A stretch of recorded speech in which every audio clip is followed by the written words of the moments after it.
What's up, dudes? Radio Universe here. I'm Magic Geeky and Nerdy, and welcome to a new episode. And close for this one. This is a Doom Patrol episode, I think, 4. Yes. Episode 4. And good Christ. This episode, guys, has a lot that needs to be laid out on the table, so grab your cards and just lay them all out on the table. Just to let you know, there are some spoilers that are going to be in this review, so if you have not seen Doom Patrol yet, just to warn you, spoilers ahead of time. So it's episode 4, Cult Patrol. Starts out in the most unusual of ways. It starts out with a family that has a son, but with a lot of tattoos and strange writing all over his face and body. Case in point, the boy does not grow up normally. He grows up into this weird family, man. I mean, weird. And his name is Elliot. He brought up into this kind home, and I love the birthday cakes that are designed like Omac's eye that he had on his chest or on his face. Nice touch. I love that. I really did. But that's not the only thing that happens. When Elliot turns 17 years old, his father tells him he's not going to be a hero. He's not going to do anything that's going to be for the good of humanity. He's going to kill people. So you should run. So Elliot tries to run away, and his mother changes characters. She goes from this nice, sweet-talking mother into slicing open his father's throat with a kitchen knife, then going after her son, saying, "You're gonna fucking eat this goddamn birthday cake." It's like, oh, well, I've had several birthdays in my time, but never have I been screamed at to eat the damn birthday cake. So we end up meeting a side character for this named Wilby Cunnin Kipling, and my god, there's magic usage in the DC universe.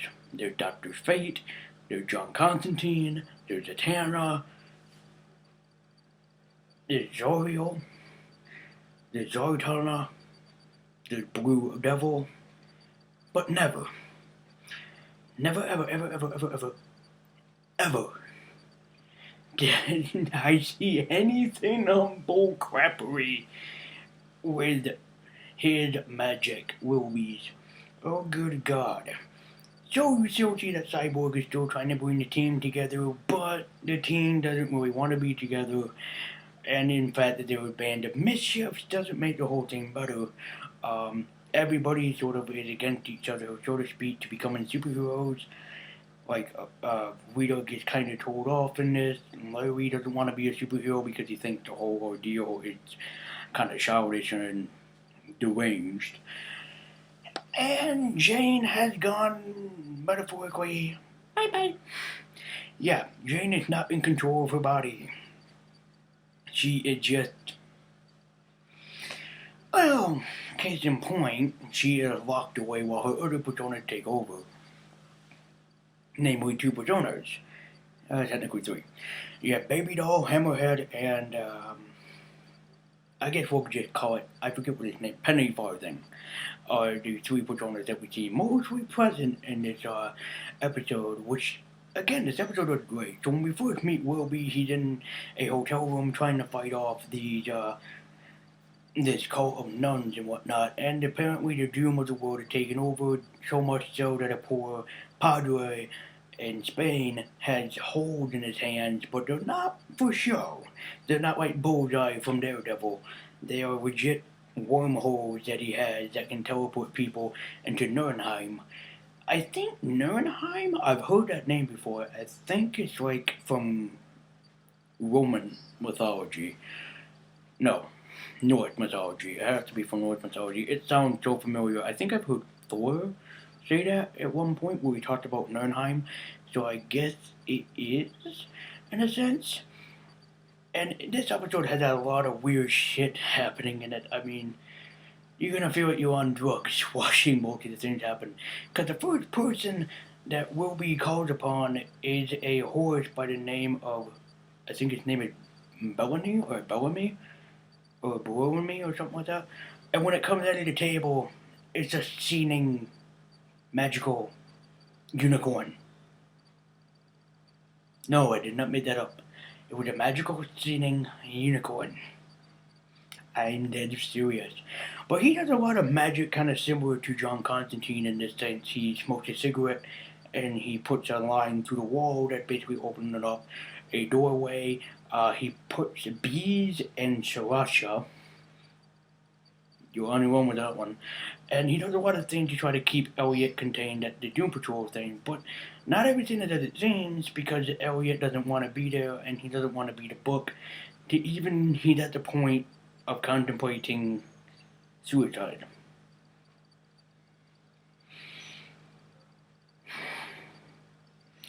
Dark topic, Doom Patrol. Very dark topic. And nobody should have to deal with suicide. Ever. There are healthier ways. That ain't one of them. So when Elliot first comes out of the hole, his mother comes charging through as well, and Hammerhead, Jane's persona, pushes it straight back into the wormhole. And I guess killing her, but we'll get back to that later. So Elliot is through the hole, and basically Wilby says, "Nope, the kid's gotta die." Everybody's like, "What?" And he's like, "Yep, we gotta burn him and kill him. That's just how it goes." And everybody said, "No, we're not doing that." And even to the point where Cyborg starts to show up more like an actual hero in this. And even when Rita called him out for it, and she said, "We don't want to be heroes. We're not like that. And you're just trying to prove something to the Justice League." And Cyborg actually had a good moment in this where he said, "Maybe I am. But we're uniting for a better cause. It had nothing to do with me joining the Justice League, basically." And I was like, yeah, that makes sense. It sounds like something that Cyborg would do. He never intended on being part of the Justice League. It just happened back in the early days, so this actually does make sense. And again, him being on the Doom Patrol, to me, makes more sense than him being part of the Teen Titans. Like, his origin and everything that he's doing in the series really feels like Cyborg should have been part of the Doom Patrol at some point in his life. But needless to say, so Jane and Robot Man get teleported to Nuremberg where they meet up with the Archons. These are Grant Morrison's creations. They are weird. I think I've heard of them maybe once or twice in my entire life, but these things are weird. So every so often, every certain many years, a couple that has the child that is called the Burke are chosen to become these higher ups and hierarchies and whatnot, but they're giant creepy clowns. And what doesn't make it better is that Elliot's father has a clear, big, deep knife wound across his neck from like ear to ear. It's like, that doesn't make it better. And I like it when Robot Man first sees the Archons and he goes, "Giant clowns." Nope. Like, I'm right there with you, sir, but, we gotta believe. But there's a good scene in this, like, really well put together, really, really good, where you see Robot Man go from himself to Cliff, played by Brendan Fraser, and then funny, he turns into a brain. 'Cause you get it. He's a brain in a jar. I kind of got a shock out of that. I'm like, okay, I see what you're doing. That's pretty good. And with Jane, she gets down on the floor and she sees all 62 other personalities like laid out on the floor for her.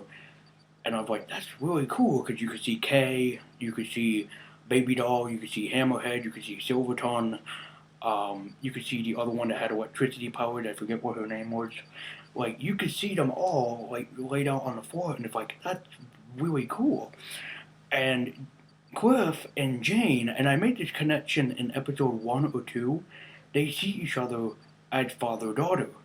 So maybe in a sense, they will kind of like adopt each other, so to speak, later on in the series. It's possible. But you start seeing Jane go from Jane to the little girl, who is Clara. Then you see her transform into Kay, a young version of Kay.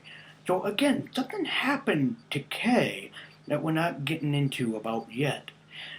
And the Archons know it because the Archons are, again, like DC's, kind of like gods from other universes. They see everything. So sad part is that towards the end of this, these strange hierarchy people do end up kidnapping Elliot, sadly. But you do see an awesome scene with Cyborg actually using his arm cannon as he is known to have. I was really expecting Jovian to let out a booyah during that scene. I was like, Jovian, you were almost there, bro, but you just had to do that. And then you had Wilby pulling out a giant flaming sword from somewhere. Yes, seriously.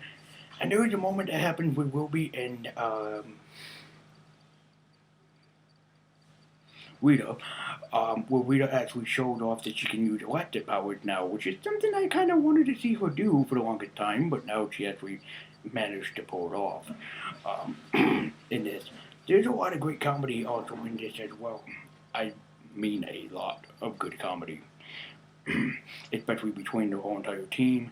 And at the end of this, like I said, Elliot gets kidnapped. These people, magical people, book readers, whatever that they are, they do actually manage to read him and someone who they call the Destructor. Not the Destructor, but basically like a Destructor. He just takes everything apart and just deorganizes, I think that's what he's called. And yes, I think that is also a Grant Morrison creation, so there you go. This was really good and really well thought out and put together, so you're gonna hate me for saying the next episode name.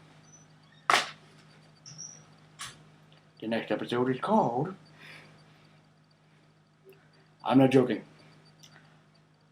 Paw Patrol. Paw Patrol. Paw Patrol, Paw Patrol, we'll be there on the double. Oh, but this was a really screwed up episode. It is not one I should recommend that people watch while either doing drugs or whatever, because already you feel like that you're on the sensation. And what ends up happening also to Larry in this episode is that we get to see more and know more about his negative form. And there is a certain scene where Timothy Dalton, love the dude, now his Calder makes an appearance, and he's talking to the negative spirit, as it's known as, and he goes to the negative spirit and he says, "Why are you doing this? How are you staying inside of Larry and everything?" And he goes, "Torture." Like, so there's something between the negative form and whatnot that we don't understand yet. But hopefully in later episodes we will get to know. I am really kind of and kind of not looking forward to Paw Patrol. It says something about a magical pug. I'm interested to know what the magical pug is all about. I know that basically corgis are my basically number one favorite dog, but pugs are definitely up there at number two. So I am easy to see what type of magical dog will be doing it in this.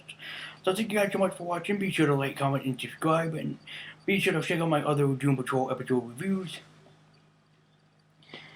Oh dear.